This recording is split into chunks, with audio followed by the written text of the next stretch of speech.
Hey, what is going on, guys? Holland here, and welcome to my 8 most important tips for New World. And I gathered these tips around my 40 so hours in the open beta, and it was only open for 3 days, so I was a very sleepy boy.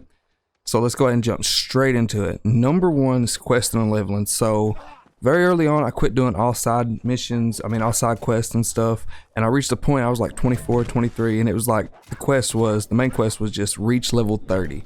So this one's just going to be telling you guys how to keep up with the quest level and stuff. So just take multiple town quests, town board quests, your faction quests and stuff like that. Most of the town board quests will be like acquire 1500 timber, kill 10 turkeys. So you can just be picking those up as you go out to do your main quest. You don't have to go out and do like 30 side quests in a row. So my strategy would be grab your 1 main quest and then 3 or 4 side quests. You can grab those from your faction, from the town board.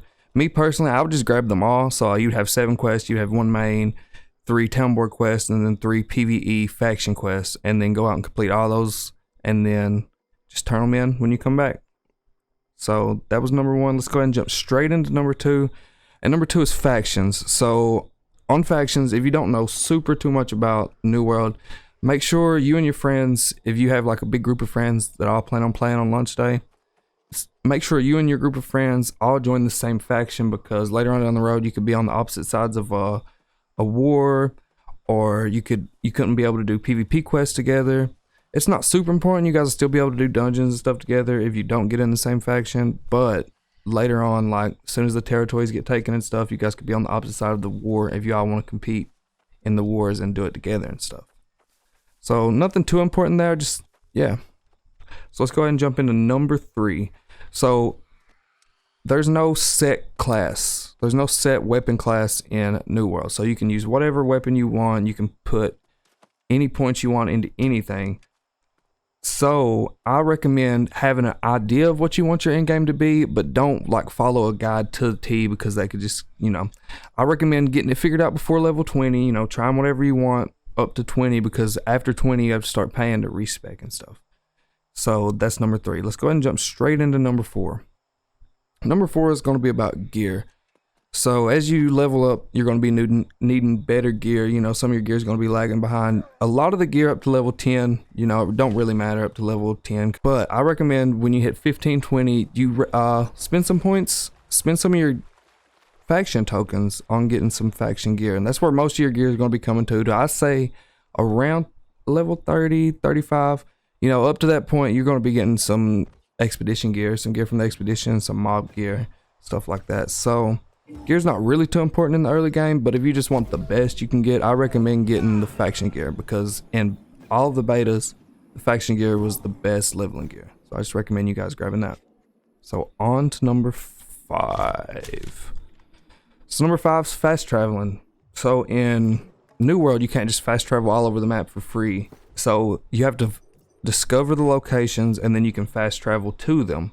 But you can set a point. It tells you pretty early in the game you can set a point in a inn, and then you can fast travel back to there once every hour or so and you need Azoth to fast travel to the normal waypoints and stuff, and you get it pretty regularly. You get a lot from dungeons, you get a lot from the main quest. So as long as you're doing your main quest and stuff, you shouldn't be running low on it. And around level 30 it actually starts dropping from mobs. You get like 10-15 per mob. So yeah, just make sure you guys keep an eye on your Azoth. There's a few guides to show how to basically get all the Azoth you guys need, so check that out if you guys need to. And on to the next tip. Number 6 is weapon mastery. So every weapon has 2 trees, and you can have 2 weapons equipped, so you actually have 4 trees per character if you don't change and stuff. So I recommend you guys mess around with all the weapons. You can level them up without worrying about do I have to put points into this weapon to use it? Do I have to do this or that? So you can level all the weapons up and try all their skills and stuff.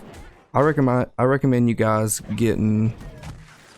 trying them all out up until level like 20, and then seeing which one you want to use, and then basing your build off that. But the fastest way to level up the weapon mastery is PvP, just so you guys know. Alright, now on to number 7.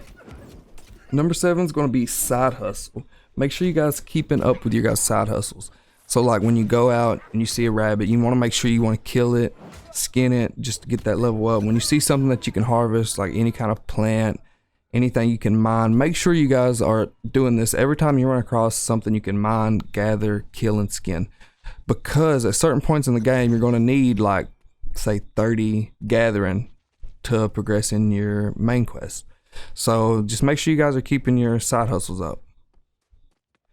And last but not least is don't rush. And by don't rush, I mean just like play the game, have fun. Don't try to power level. I mean, unless you're really about that life, then you can really try to power level to max level. So, you know, you can just have that under your belt. But I recommend just playing the game, having fun with your friends, you know, doing some PvP missions, doing some PvP, doing some dungeons, because, you know, rushing through the game, rushing through the story quest and all that stuff, rushing to max level, that's just a recipe for getting burnt out pretty easy. But if you want to rush, you know, that's all on you. You know what you're doing. All right, guys, a little side tip here.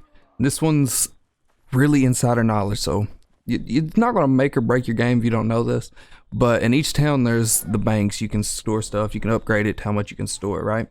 So, and none of the banks are connected unless the same faction owns both of the towns. Say the faction owns Blightwood or Brightwood, whatever it's called, and then Wyndham or whatever it's called. Say the same faction owns both of those, and then your two banks in those two towns would be connected. So that's just a little plus to, you know, taking over, helping your faction win the wars and stuff. So, and that's it for me, guys. Appreciate you guys checking out the video. Make sure you guys like it if you enjoyed, dislike if you disliked it. And yeah, we'll see you guys in the next one. Peace out.